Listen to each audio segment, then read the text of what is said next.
Next question is why why must the volume of stereo in a room with a wall-to-wall carpet is higher than in a room with a wooden floor? इसमें वो क्या कह रहे हैं, volume जो है stereo का एक रूम में अगर हम रखते हैं तो उसका वॉल्यूम अगर कारपेट है तो वो हाई होता है, कारपेटेड फ्लोर में उसका वॉल्यूम हाई रखते हैं और वुडन फ्लोर में हम लो रखते हैं, ऐसा क्यों है?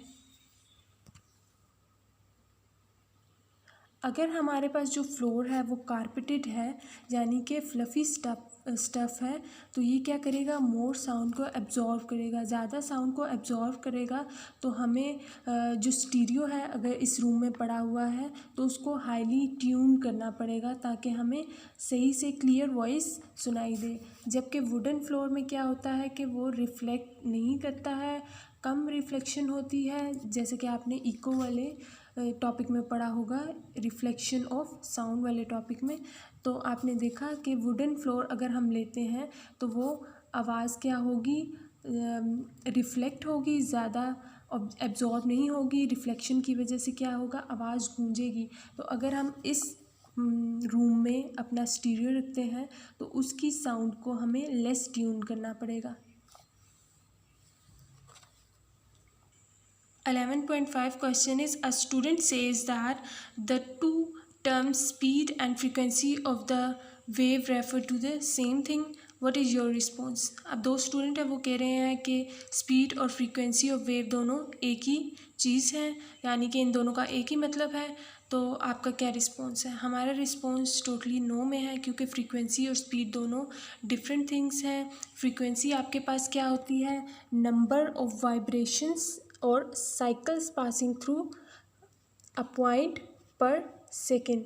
ठीक है, आपके पास फ्रीक्वेंसी है क्या है, नंबर ऑफ वाइब्रेशंस है, जो एक सेकंड में नंबर ऑफ वाइब्रेशंस जितनी भी पास होती हैं। जबकि आपके पास स्पीड क्या है, speed distance cover in a unit time. आपने फर्स्ट में ये रिलेशन भी पढ़ा है फर्स्ट चैप्टर में, S=v/t का स्पीड में, या 9th क्लास की बुक में।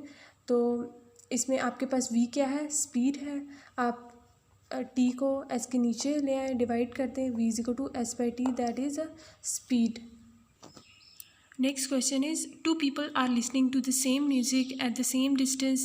They disagree on their loudness. Explain how this could happen.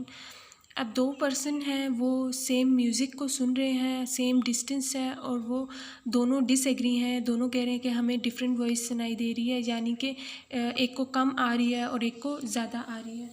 तो इसको एक्सप्लेन करना है हमने, यानी कि ये देखें मैंने ये बनाया है, दो पर्सन हैं वो लेट्स सपोज़ के रेडियो सुन रहे हैं या टेलीविज़न देख रहे हैं एक सोफ़ा पे बैठ के, और उनका डिस्टेंस दोनों का सेम है। फिर भी आप देख लें वो कह रहे हैं, वो डिसएग्री हैं कि हम दोनों को सेम वॉइस या सेम लाउडनेस ऑफ साउंड सुनाई दे रही है।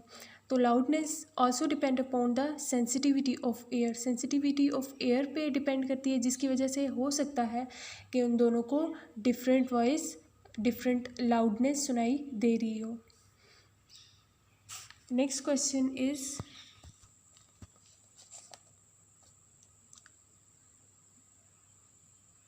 There any difference between echo and reflection? Next question is, वो कह रहे हैं कि आपके पास इको और रिफ्लेक्शन में कोई डिफरेंस है?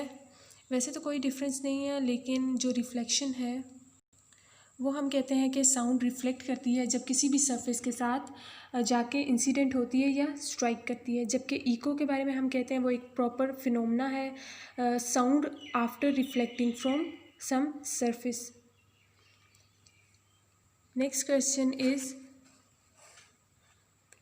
will two separate 50 dB sound together constitute a 100 dB sound? Explain.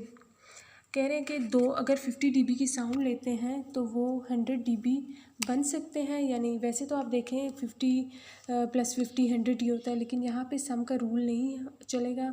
यहाँ पे हम क्या करते हैं, लाउडनेस ऑफ साउंड पे डिपेंड करता है intensities, logarithm of intensities depend करती हैं।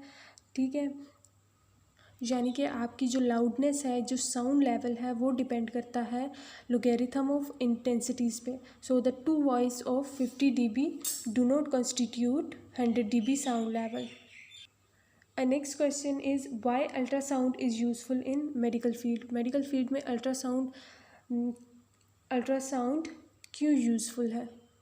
तो आपने अल्ट्रासाउंड वाले टॉपिक में देखा होगा कि ultrasound waves carry more energy and higher frequency than audible sound wave. Ultrasound या आप कह सकते हैं अल्ट्रासोनिक वेव्स जो होती हैं उनकी एनर्जी ज़्यादा होती है और हाई फ्रीक्वेंसी की होती है, यानी कि उसकी वेवलेंथ आपके पास कम होती है और फ्रीक्वेंसी आपके पास ज़्यादा होती है, जिसकी वजह से आपके पास यूज़फुल होती है स्मॉल ऑब्जेक्ट्स को डिटेक्ट करने के लिए।